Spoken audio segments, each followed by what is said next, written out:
Bharatiya Janata party ने शनिवार को तेलंगाना के मुख्यमंत्री और प्रधानमंत्री नरेंद्र मोदी के तीखे आलोचक केसीआर पर निशाना साधा। दरअसल तेलंगाना के सीएम केसीआर ने केंद्र की नीति आयोग की बैठक का बहिष्कार करने का ऐलान किया था। केंद्रीय मंत्री पीयूष गोयल ने कहा कि बैठक पर केसीआर के विचारों ने स्पष्ट कर दिया है कि उन्हें अपने देश या राज्य के विकास में कोई दिलचस्पी नहीं है।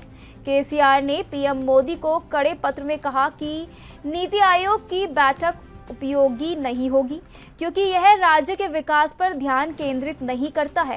केसीआर ने पीएम मोदी पर भारतीय राज्यों के कल्याण के लिए पर्याप्त नहीं करने का भी आरोप लगाया है।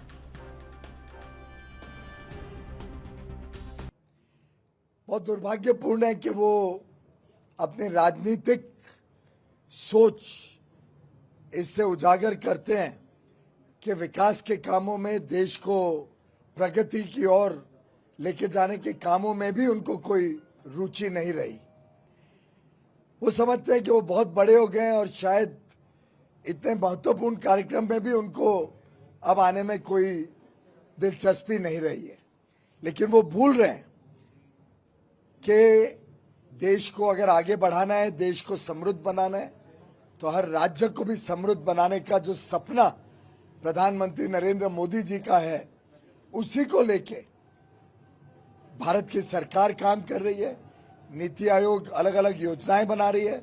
हाल में ही जल शक्ति मंत्रालय ने तेलंगाना को भारी संपत्ति अलॉट की, लेकिन उसको भी उन्होंने ड्रॉ नहीं किया। नहीं चाहते कि विकास तेलंगाना की जनता तक पहुंचे। वो अब समझने लग गए हैं कि वो निजाम है।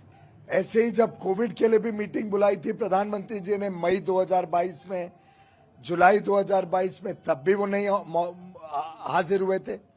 मैं समझता हूं कि प्रधानमंत्री जी को तेलंगाना जब उनका दौरा था तो हैदराबाद एयरपोर्ट विमानाड्डे तक पर नहीं आने से उन्होंने अपनी छोटी सोच को देश के समक्ष दिखाया है।